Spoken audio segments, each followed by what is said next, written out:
Sore hari ini bertema kaya atau miskin. Kaya atau miskin.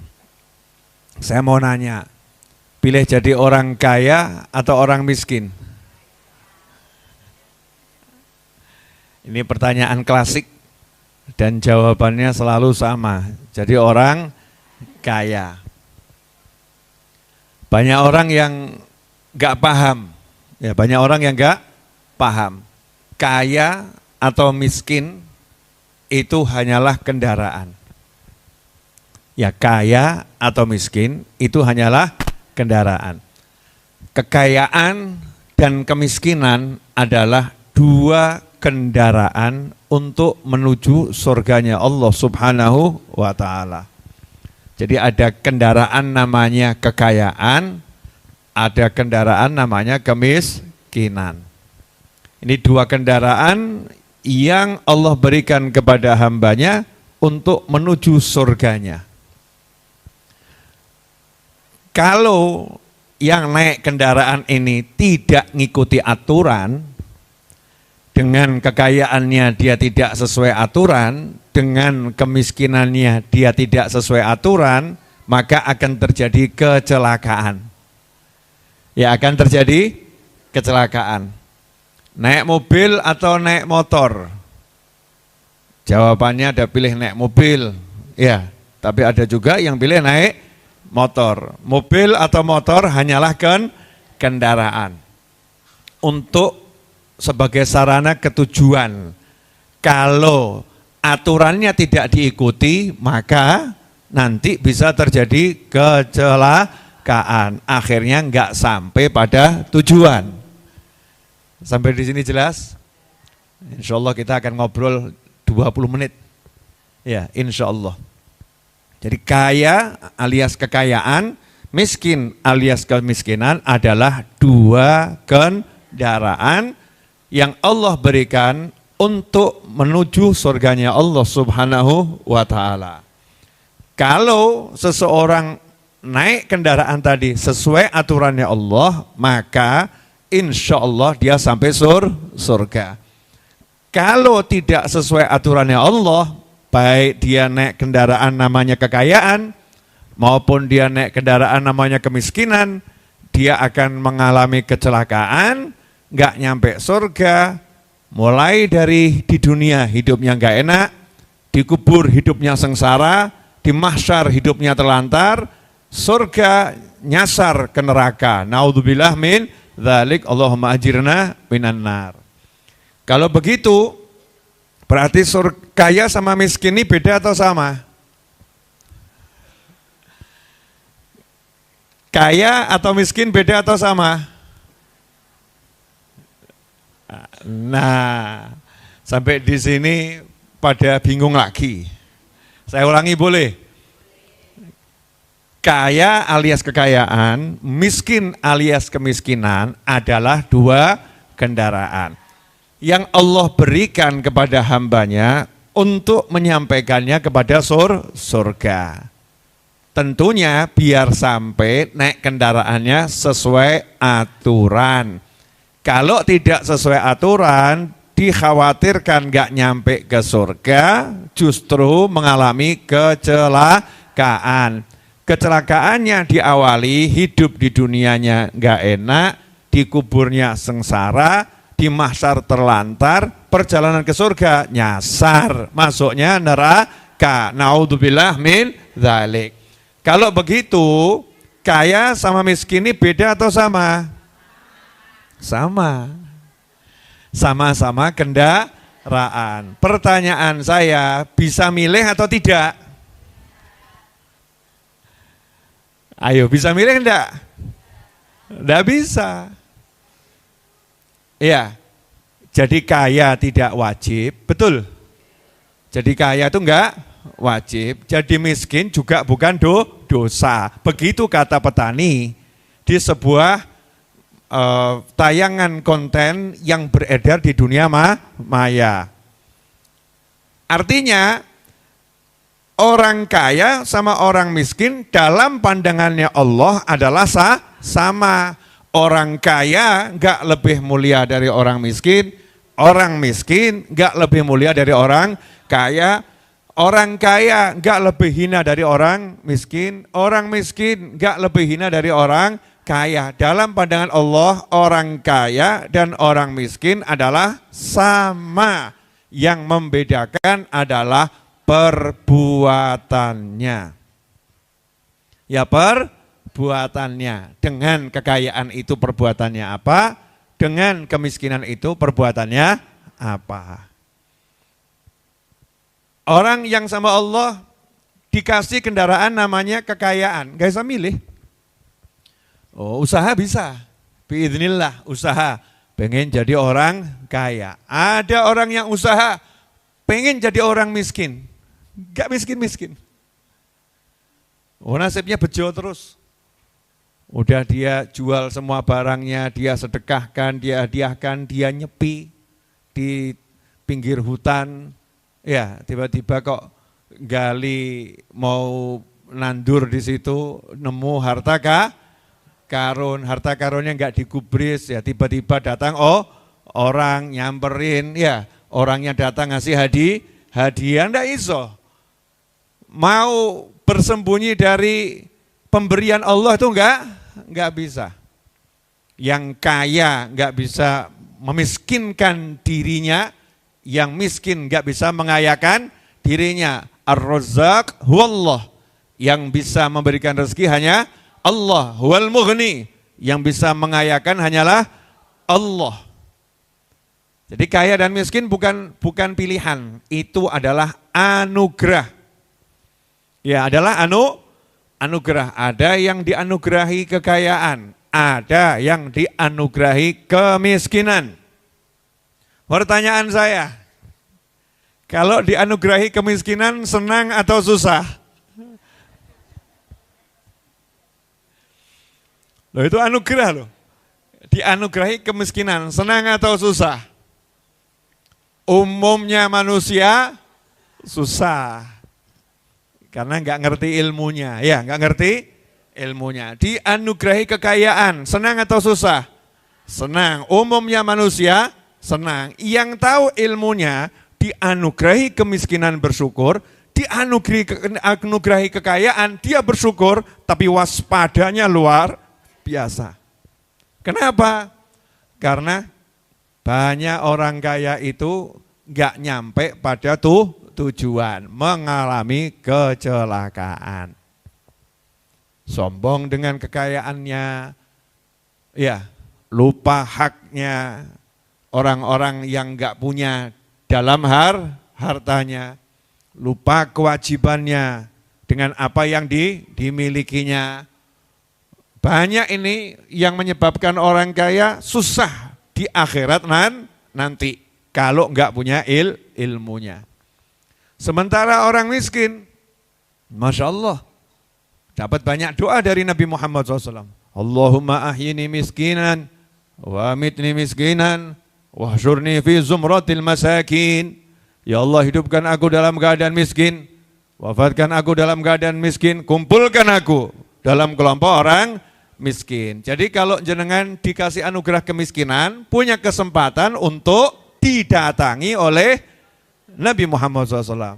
Pertanyaan saya, pilih mana? Anugerah kaya atau anugerah miskin? Tetap ngeyel. Kaya yang kumpul orang miskin, kan gitu ya. Nah, miskin yang dimaksud tentunya ya juga miskin yang benar, bukan miskin yang main jadi orang miskin. Satu, ya, nomor satu, orang miskin harus ridho dengan ketentuan Allah Subhanahu wa ta'ala. Dikasih Allah hidup yang dalam tanda kutip ekonominya susah, penghasilannya susah, ya banyak susah-susahnya, dia harus ridho. Karena Allah kasih saya kondisi seperti ini, saya tugasnya adalah satu, ridho. Tidak protes, ya, tidak pegel. Aku kok kayak ngene ya, takdirku kok ngene. Tidak boleh ngomong seperti itu, harus ridho. Kemudian tidak boleh meyakini akan miskin selama-lamanya. Enggak boleh. Itu hanya keadaan saat itu, ya, keadaan saat itu. Maka muncul semangat ya untuk usaha. Orang miskin enggak akan pernah berhenti berusaha. Dia akan usaha, dia akan kerja keras, dia akan berupaya. Hasilnya apapun tetap miskin, enggak jadi masalah. Itu nomor 1. Nomor 2, antri 20. 20 orang ini kebelet semua. Pertanyaan saya, saat itu apa yang antum lakukan? Bengak-bengok? Iki piye? Orang kuat aku. Orang kuat. Aduh loro. Yang di depan jawab, podo. Betul? Semua akan ngomong podo. Lah yang enggak kebelet ngakak. Lah wong kebelet kok bengak-bengok. Wong kebelet ki ya sabar. Lah wong namanya toiletnya cuma satu. Ya wajib ngantri. Kan begitu ya? Loro, yancen. Memang sakit. Ya kamu sabar. Semakin ngomong yang enggak enak, semakin hatinya enggak enak. Betul?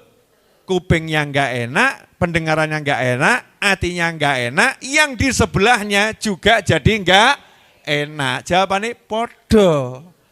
Tapi aku iso ngempet. Saya bisa nahan di diri. Kenapa kamu tidak bisa? Weki loro, aku luweh loro. Saya juga lebih sakit. Lah yang di dalam sana, mohon maaf, berat. Keluar ngomong apa? Alhamdulillah, ghufronaka. Lega, betul kan ya lo? Lega. Pertanyaan saya, kondisinya berubahnya cepat atau lambat? Cepat, dari sakit berubah jadi nikmat. Betul kan ya? Jadi nikmat. Rumusnya cuma apa? Sabar. Ya ajak ngantri. Ya hidupnya orang susah tuh ya cuman gitu aja. Sabar, ngantri sampai nanti bisa buang hajat. Maksudnya sampai bebannya hilang. Sudah diajari sama kehidupan sebetulnya, tapi enggak sadar. Kan gitu ya. Lah kalau orang punya duit, orang kaya. Jadi kalau yang tadi miskin, ridho, kemudian dia sabar. Alamatur ridho, dia usaha. Yang namanya orang ridho, kemudian dia optimis, dia usaha. Kalau ridho, kemudian dia enggak usaha, itu namanya bukan ridho, namanya al-nyerahu, al-malesu, nyerah, males. Ya ancen aku takdir melarat ya sancen. Yes kaya ngene. Terus tengok ya. Bukan begitu. Enggak boleh orang ngomong takdir miskin ya, enggak boleh ngomong takdir miskin karena kehidupan berjalan. Mungkin jam 1 miskin, jam 2 sugih dadak, bisa enggak? Bisa. Ada orang ngelamun, ya lagi sebel sama anaknya misalnya, sebel sama anaknya, parkir pinggir jalan, lihat ada orang lagi susah, diparani, Mas, ya ini kunci mobil, ini BPKB, ya ini STNK, ayo ikut saya sebentar kita jual mobilnya, duitnya buat kamu, ini nama saya. Apa ya tenan? Ya, sak jam mobilnya laku, sugih dadak. Dalam hidup banyak contoh, ya. 1 jam merubah kondisi seseorang. Maka enggak boleh bilang takdir saya miskin. Kok ngerti-ngertinya catatannya Rabbul Alamin, kan enggak ada yang ngerti. Yang diperintahkan adalah sikap kita ketika menghadapi situasi namanya kemiskinan, kesusahan, kekurangan, ketidakenakan. Ngapain? Ridho. Jangan protes. Mosok ngelawan Tuhan. Ya ridho. Jangan protes, terus tandanya orang ridho dia usaha, tidak nyerah, usaha. Nah, dalam usaha maka dia wajib sabar. Karena urusannya nggak enak, wajib sabar. Jelas? Nah, maka orang miskin yang terburuk adalah orang miskin yang tidak ridho jadi orang miskin. Ini orang miskin yang terburuk. Sudah di dunia sengsara, di akhirat disiksa. Naudzubillah min dzalik. Kemudian yang kedua orang kaya. Ini bab enak. Katanya orang kaya. Jadi orang kaya berarti serba punya, betul ya?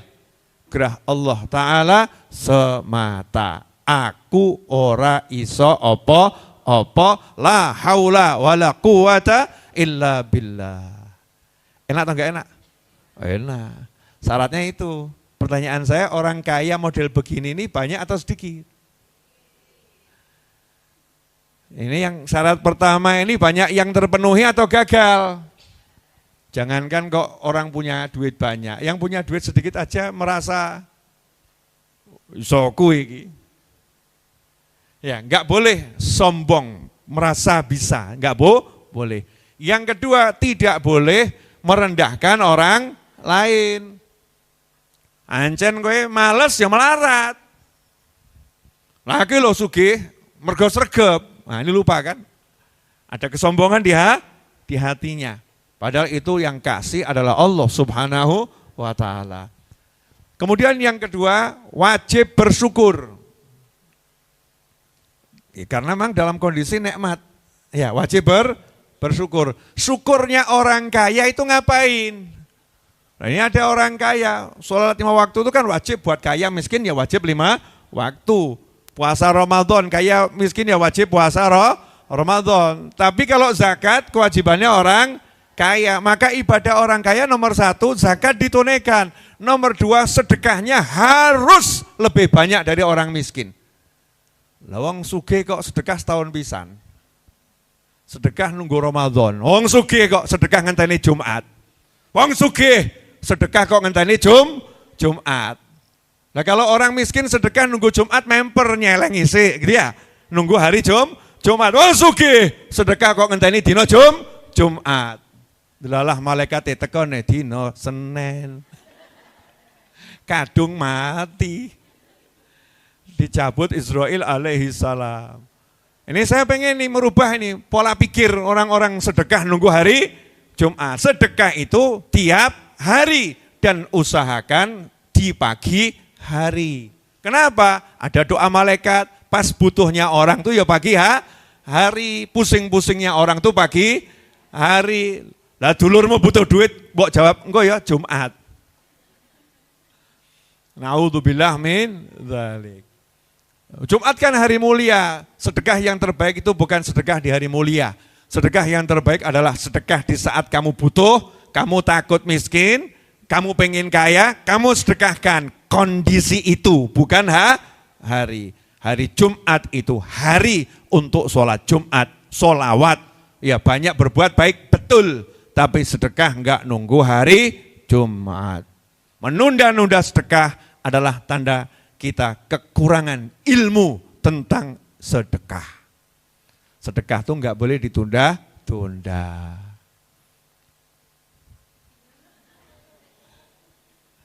Habib kok tahu banyak orang sedekah hari Jumat? Iya. Kalau yang ikut mandil majelis itu kebanyakan hari Jumat. Kalau Rebo ya ada, tapi enggak sebanyak hari Jumat. Karena orang kok pengen sedekah nanti Jumat. Kan begitu ya, bukan begitu. Itu harus diluruskan dan dibenarkan, harus disampaikan. Jadi orang kaya sedekahnya harus lebih banyak dari orang miskin, itu harus, itu tanda syukurnya. Wong sugih kok sedekah didik. Ya. Orang kaya enggak mau didatangi orang miskin, aneh. Kalau orang kaya ya harus siap didatangi orang miskin, ada haknya di situ. Siap dia membagi hartanya, itu tandanya syukur. Orang kaya bukan banyak sholat tahajud tanpa sedekah, tapi orang kaya dalam tahajudnya dia sedekah. Kok iso Bib? Iya, rampung tahajud langsung pegang handphone. Udah punya daftar 1000 nomor rekening. Dulur, tetangga, sahabat, konco-koncone ya, Dari mulai TK sampai kuliah, sampai lulus. Oh, dia transferin semua, satu orang 20 juta. Oh, sugih kok. Namanya orang sugih, itu namanya orang kaya. Wong sugih, sedekahnya kudu akeh. Isina awakmu, ngaku sugih kok sedekahnya sedikit. Harus malu pada Allah Subhanahu wa ta'ala. Seorang ulama sedekah satu hari 2 M. Satu hari 2 miliar. Ditegur sama raja, sedekahmu kok lebih banyak dari saya. Ulama tadi jawab, mohon maaf Paduka, saya enggak niat nyaingin jenengan. Cuman saya udah janji enggak akan sedekah lebih kecil dari penghasilan saya satu hari.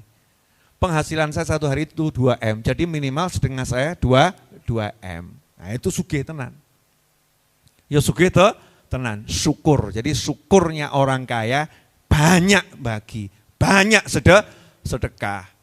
Orang kaya jangan pamer, saya rajin hadir majelis. Enggak usah pamer hadir majelis, kaya miskin hadir majelis. Orang kaya enggak usah pamer sholat berjamaah, kaya miskin itu sholat berjamaah. Tapi kalau akeh-akehan ngedum, nah itu harusnya pamer-pamernya orang kaya di hadapan Allah Ta'ala. Ya Allah, hari ini aku membagi ke 200 orang. Nah itu ibadahnya orang kaya. Kalau tidak, belum sampai kuburan, wah malaikat terus mulai merontokkan kekayaannya itu. Akan dikasih hal-hal yang tidak menyenangkan di dunia sebelum di akhirat nanti. Naudzubillah min dzalik. Nah kalau orang kaya rajin sedekah, yang disedekahin itu enggak muga-muga dosane entek. Semoga dosanya dia habis, semoga dia panjang umur, semoga dia selamat, semoga ini. Begitu azab mau turun, doanya orang miskin datang, semoga dia selamat. Ya, dia dihindarkan dari musibah. Ya, catatan dosanya jalan, doanya orang yang disedekahi, ya Allah ampuni dosa-dosanya, langsung dihapus. Nah, itu memang kelebihannya orang kaya yang syukur. Ya, orang kaya yang syukur. Pertanyaannya orang kaya seperti yang saya sebutkan ini banyak atau sedikit? Banyak, ojo suudzon. Banyak, insya Allah banyak. Mungkin jenengan enggak menangi ya, enggak nemoni mungkin, tapi banyak. Kalau kita enggak lihat bukan berarti sedikit, mungkin kita yang agak enggak lihat gitu aja. Ya mungkin penglihatan kita ini agak rabun atau kabur. Karena itu enggak usah noleh kanan, enggak usah noleh kiri, kita cek. Kita ini termasuk yang diberi kekayaan atau tidak, kelebihan harta atau tidak, kita cek bagaimana harta kita ini kita kirim ke Allah Ta'ala atau kita biarkan ada di dunia nanti kita tinggal dan tidak ada manfaatnya buat kita dunia dan akhirat. Terakhir, Masya Allah, orang kaya tidak boleh takut jatuh miskin. Jadi syarat jadi orang kaya nomor 3 adalah tidak boleh punya rasa takut jatuh miskin. Maka orang kaya yang di hatinya punya rasa takut jatuh miskin, itulah yang disebutkan kadal fakru ayyakuna kufra. Hampir-hampir rasa takut jatuh miskin menyebabkan orang jadi kufur. Orang kaya kalau takut jatuh miskin nanti jadinya pelit, jadinya berat sedekah, takut dia itu dengan hartanya. Super terakhir, renungan. Ya, renungan. Punya uang 100 juta. Ya, punya banyak ya, 100 juta. Banyak sekali itu, 100 juta. Pertanyaannya, ini kalau disimpan terus ya, disimpan terus, jadinya apa?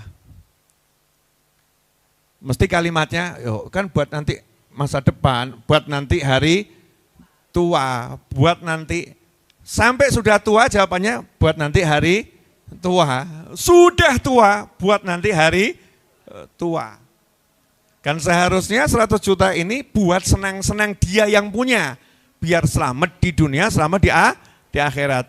Buat dia sodako misalnya, buat dia pergi haji, ya, buat dia pergi ziarah para wali, buat dia silaturahim pada kerabatnya yang mungkin di luar pulau, dulurnya, kakaknya, adiknya, pamannya, bibiknya kan butuh biaya.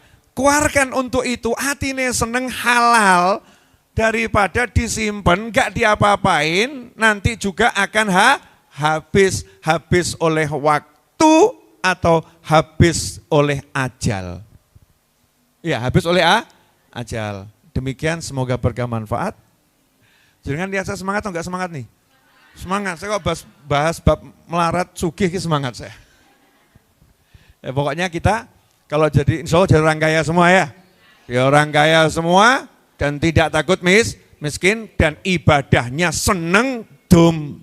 Ya seneng bagi jazakumullah khairan walafu minkum wa sallallahu alaihi Muhammadin wa alihi wasallam walhamdulillahirabbil alamin. Wassalamualaikum warahmatullahi wabarakatuh. Asyraqal badru alaina waqtafa badru tamami mithla husnih ma ra'ayna fil iraqaini wasyami rabbi faj'al mujtama'na ghayatu husnul khitami wa'tina ma qad sa'alna min atayakal jisami wakrimil arwaha minna bilika khairil anami wablighil muhtara anna min salatin wa salami walhamdulillahi rabbil alamin.